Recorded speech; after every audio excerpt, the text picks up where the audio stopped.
चरमपंथियों को सरकार की आलोचना करने वालों के नामों की सूची दी गई। पहले उन्हें और उनके परिवार वालों को मारा गया। हुतू समुदाय के लोगों ने तुत्सी समुदाय के अपने पड़ोसियों को मार डाला। लोगों ने अपने दोस्तों, रिश्तेदारों और यहाँ तक कि अपनी पत्नियों तक को मार डाला। उस समय हर व्यक्ति के पास मौजूद पहचान पत्र में जनजाति का जिक्र हुआ करता था। इसीलिए लड़ाकों ने सड़कों पर नाकेबंदी कर दी। चुन चुन कर तुत्सियों को धारदार हथियारों से हत्या कर दी गई। हजारों तुत्सी महिलाओं का अपहरण कर लिया गया और उन्हें सेक्स स्लेव की तरह रखा गया। अब ये जानना जरूरी है कि इस कत्लेआम को अंजाम कैसे दिया गया, इसकी तैयारी कैसे की गई। मतलब यह पूर्व नियोजित नरसंहार था। उस समय वहां की पार्टी MRND की युवा शाखा इंतेराहाम्बे थी, जो लड़ाकों में तब्दील हो गई थी। स्थानीय ग्रुपों के हाथों में हथियार और हिट लिस्ट सौंपी गई, जिन्हें पता था कि उनके शिकार कहां मिलेंगे। हुतू चरमपंथियों ने एक रेडियो स्टेशन स्थापित किया, RTLM, और एक अखबार शुरू किया जिसने नफरत का प्रोपेगेंडा फैलाया। इनमें लोगों से आह्वान किया गया कि तिलचट्टों को साफ करो, मतलब तुत्सी लोगों को मारो। जिन प्रमुख लोगों को मारा जाना था उनके नाम रेडियो पर प्रसारित हुए।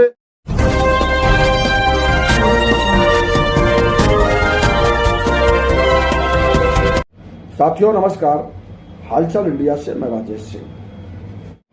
बात है 1994 की, जब मध्य पूर्व अफ्रीका में स्थित एक देश में आदमी एक दूसरे को मारने काटने लगा और फिर दुनिया के इतिहास में एक भयानक नरसंहार को दर्ज किया गया।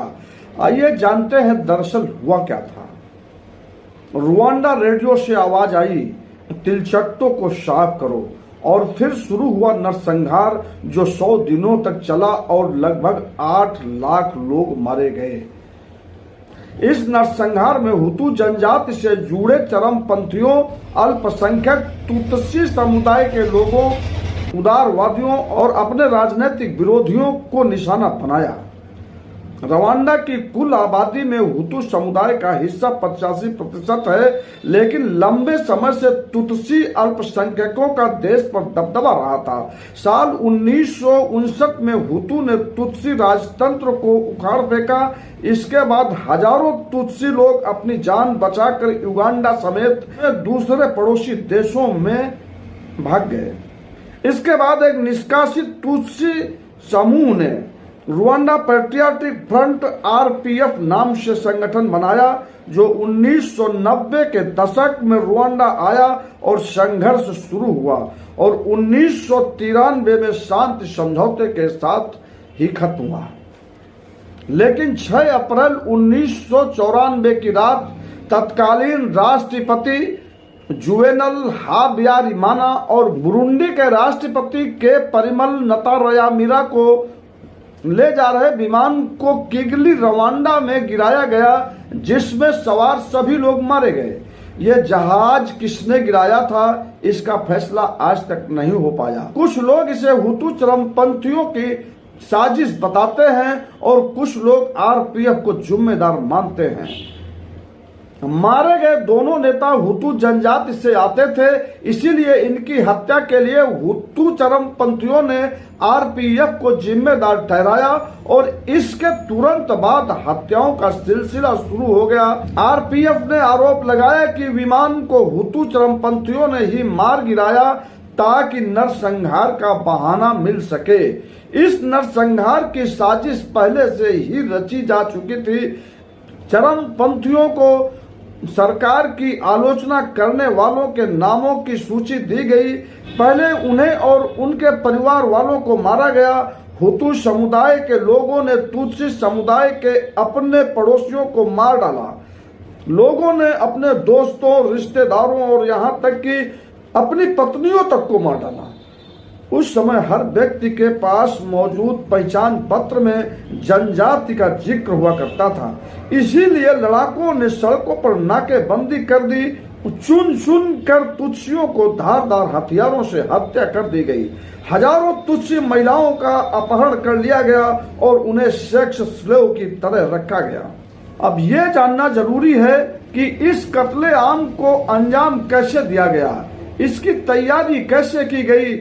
मतलब यह पूर्व नियोजित नरसंहार था। उस समय वहां की पार्टी MRND की युवा शाखा इंतेराहाम्बे थी, जो लड़ाकों में तब्दील हो गई थी। स्थानीय ग्रुपों के हाथों में हथियार और हिट लिस्ट सौंपी गई, जिन्हें पता था कि उनके शिकार कहां मिलेंगे। हुतू चरमपंथियों ने एक रेडियो स्टेशन स्थापित किया, RTLM, और एक अखबार शुरू किया जिसने नफरत का प्रोपेगेंडा फैलाया। इनमें लोगों से आह्वान किया गया कि तिलचट्टों को साफ करो, मतलब तुत्सी लोगों को मारो। जिन प्रमुख लोगों को मारा जाना था उनके नाम रेडियो पर प्रसारित हुए। यहाँ तक कि पादरी और ननों का भी उन लोगों की हत्याओं में नाम आया जो चर्चों में शरण मांगने गए थे। दुनिया के तमाम देश और संगठन लाखों लोगों को कत्ल होते देखते रहे। अपनी सभ्यता और विकास का दम्भ भरने वाले और मानवाधिकार की बातें करने वाले एक भी देश या संगठन ने इसमें हस्तक्षेप नहीं किया। 100 दिन तक कत्लेआम चलता रहा। रुवांडा तबाह हो गया, जो आज भी अपनी तबाही से उबर नहीं पाया है। चरमपंथियों की सनक ने एक समृद्ध देश को तबाह करके रख दिया, जिसकी सजा अगली पीढ़ियां भुगत रही हैं। भारत सहित दुनिया के सभी देशों को इतिहास की गलतियों से सीख लेना चाहिए थी, लेकिन ऐसा हो नहीं रहा है। भारत जैसे कई देश आज उसी मुकाम पर खड़े हैं। सरकारें अगर गलत दिशा में कदम बढ़ा रही हों तो वहां के नागरिकों को आगे कदम बढ़ाकर उनके मंसूबों को नाकाम करने की मुहिम चलानी चाहिए, जिससे फिर कहीं रवांडा की खूनी दास्तान दोहराई ना जा सके और विश्व के इतिहास में एक काला पन्ना फिर से जुड़े। ऐसी और जानकारी के लिए अगर अभी तक आपने हमारे चैनल को सब्सक्राइब नहीं किया है तो अभी सब्सक्राइब करके बेल आइकन घंटी जैसी आकृति को अवश्य दबा लें। धन्यवाद।